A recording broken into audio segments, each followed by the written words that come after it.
O plus 2 eh. Mega food hall yung nakikita ko. Mega trade hall.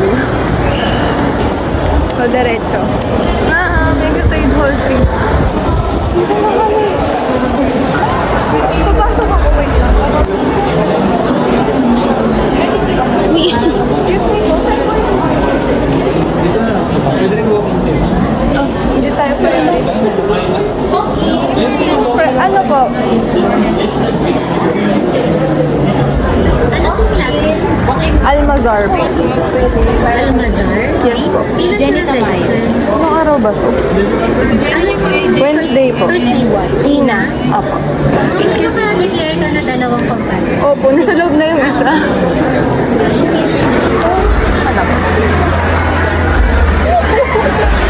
Saan ko hanapin? Tara na. Nandito na kami. Dito?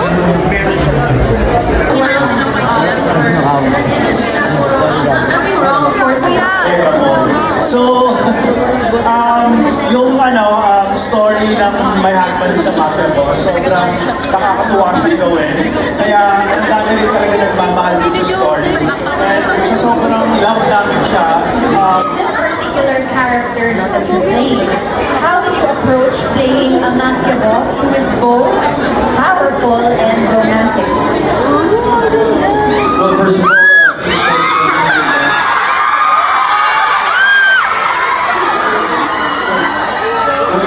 going back to the question, portraying a character in a book is such a treat. You get so much reference, like especially the backstory and the depth of the details behind it. And so, my job is to make the character deeper and add more details. Like for example, playing as Ezekiel Roswell. Like his symbol is a gun. So a gun symbolizes power and control. And so, mababalance siyang maging si Amy. Kasi si Amy, parang nilalabas ni Amy yung human side na nakalimutan. Because of, well, I have a question for you guys. Kung kayo ba ay maging kayo na mafia boss, tapos sinabi, will you marry me?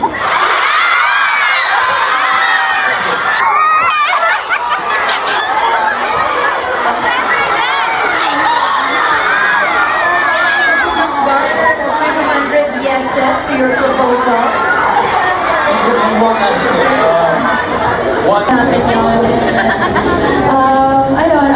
We're just so happy ngayon na nakita nyo na yung teaser and medyo may pasilip na dun sa mga characters. So, sana ma-embrace nyo sila fully. Malapit na, guys! Thank you so much. And kahit gaano kahirap yung trabaho namin, napapadali kasi sobrang satisfying and fulfilling dahil masaya kayo lahat. Iba yung sa amin kasi parang nandun na lahat. First of all of our chemistry, right? And we'll be tackling a lot about relationships, friendships, and especially endings, right? So, talaga kami lahat. And kami din kasi it's also fun to shoot with all the cast together. So, ayun. And what else? Abangan niyo yung 4 o'clock. Kung naman sana, di ba? Pero, abangan natin kung matutuloy yung 4 o'clock or hindi. Diba, seryoso sa buhay, sobrang kabaliktaran ni Amy. So, opposite attracts. Yun din. And for sure, maraming makaka-relate dun sa part na yon. Kasi, parang nakakakilig naman talaga na magkakagusto sa'yo yung tao hindi mo ine-expect na magkakagusto sa'yo. And, kahit ako parang, oo nga naman, parang kahit ganun si Amy, she's very, flawed. Diba? She's very,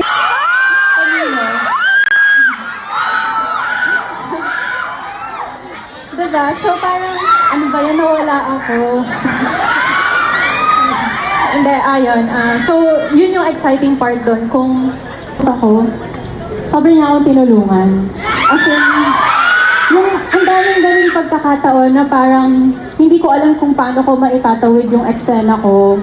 Buti na lang, lagi siyang nandyan to remind me na parang, bakit hindi mo kaya? Ikaw nga yung nilagay dyan. Kaya mo yan. Lagi siyang ganun. Siya talaga yung number one support system ko on set. So, I'm just so grateful na siya yung kasama ko dito. Actually, napakaganda kasi ng pagkasulat ng book. So, somehow, parang, hindi naman sasabihin effortless, pero sobrang nakatulong sa amin. Yung kailangan lang namin buhayin yung eksena and ipakita yung human side talaga nung pagiging, a mafia and meeting Amy. And so, yeah, we're very thankful talaga. And at the same time, like what I said earlier, sobrang tinutulungan rin kami ni Direct Fifth. And ako painis na ako ng painis kay Drake sa mga nangyayari. Pero hindi ko pa natapos. Nagsa-start pa lang ako magbasa ulit. Itong buhay, yung mga argument nila, ganyan. Tapos, kailangan nila ng communities out of ano yung mga natutunan ng mga love teams in terms of their relationship sa love life, sa family, and also sa friends, na emotional growth, kung anong growth pa na napanood ninyo. And I guess, yun pa rin yung tatakal natin sa OYE kasi ang importante dito, hindi lang kayo basta nanonood. Ang importante dito, may natututunan din kayo. And at the same time, na ilalabas namin, as much as possible, we're gonna do our best na mailabas namin yung mga na-visualize nyong character sa libro. No, we may not be 100% it, but we're gonna do our 100% din na maging true at mailabas namin yung characters, may sabuhay namin yung mga characters na pinasa ninyo. So, yeah, I guess, just for characters dito, especially lahat kami nandito na sa book 6, sama-sama na.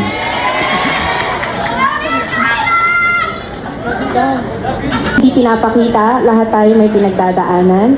And I feel like With all of you, please, kindly stand and huddle. And My Husband is a Mafia Boss, premiering on April 11, 2026. April 11 na po yan, mga kaibigan. Also coming your way is the 6th and final installment of the Rabin Angeles and Angela Muji in the 2nd season of Seducing Drake Palma. Dating. Nagkita-kita po tayo ulit. Oh, yeah. Oh, right. Lahat ng pink center for Mafia Boss. So, nandito ako sa Oye mo na, oye. gilid. Alam ko naririnig ko. Pero nandito ako sa For Mafia Book Boss, Festival for Mafia Boss. Nandito sa Joseph Marcos sa Manila Fest, Book Festival, and here's the current situation. natin yung mga nasa stage, ha? My husband is a Mafia Boss. Paulit, hinahanap mo daw ako. Paulit, Oh, yeah, dito sa oh, yeah. likod, message na lang. Sa likod. Meron na din na, pinasa ni Ate Astrid. Hello po. Hello po, nice to meet you po. Oo, double N. Thank you sa review. Ang lagi mo. Opo, excited na po kayo review yun. Lagi siya nag-review. Oo nga, nakikita ko. Sige po, thank you po. Ako po pala si Ina. Ina po. Bye-bye, Seb. Ay, sige. Pasay na lang po. Thank you po. Paano ako pupunta dun? Audience na lang. Balik na ako dun. Sige. Okay na. Thank you po. Excuse me. Ba't naman ganito ko po?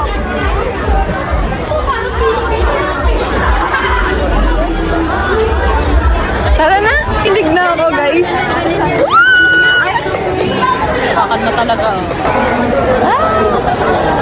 Hey guys, this is Ina. And habang nandito pa tayo sa Mega Trade Hall para sa event ng Viva One, dahil nandito yung cast ng My Husband is a Mafia Boss, Dating Alice Perez, Project Loki, or Yesterday's Escape.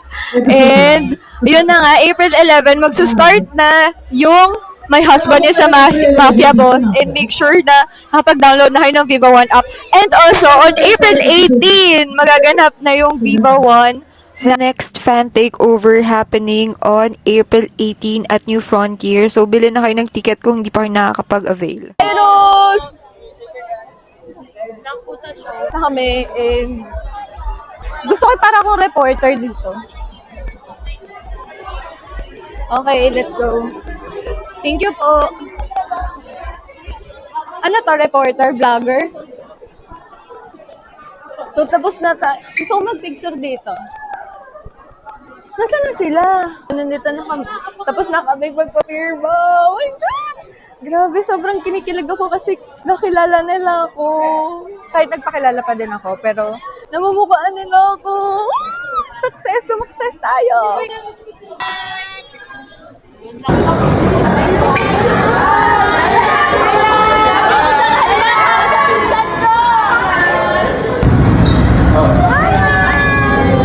Bye-bye po. Ingat po. Nice meeting you. Bye-bye po.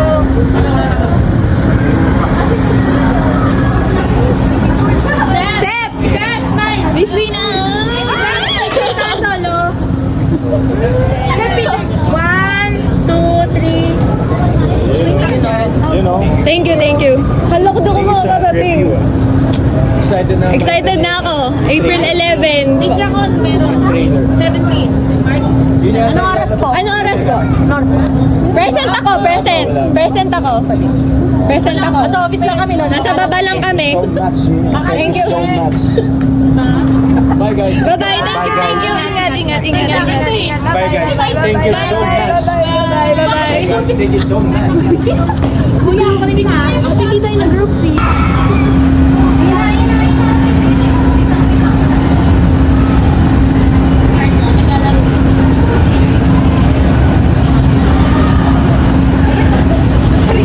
Kita kasi tayo eh. Kita tayo eh. Hi, Ren! Hi, Ren! Nice meeting you! Bye-bye!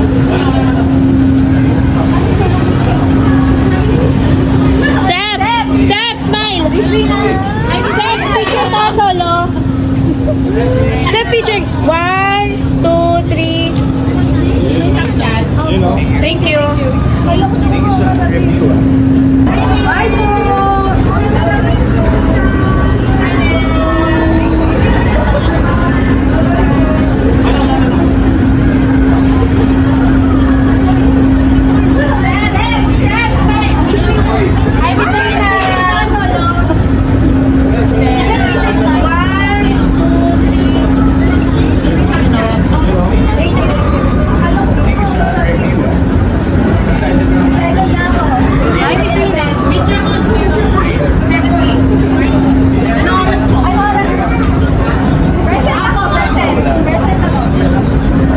Sa office lang kami nun. Babala ka lang kami. Bye guys. Thank you so much. Bakit ikaw din? Thank you so much.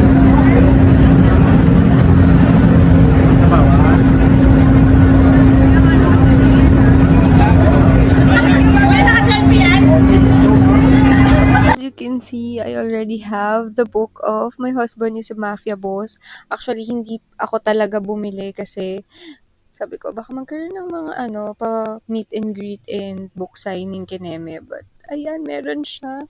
Look at that. And meron siyang pirma ni Direk, ni Ren, and ni Joseph.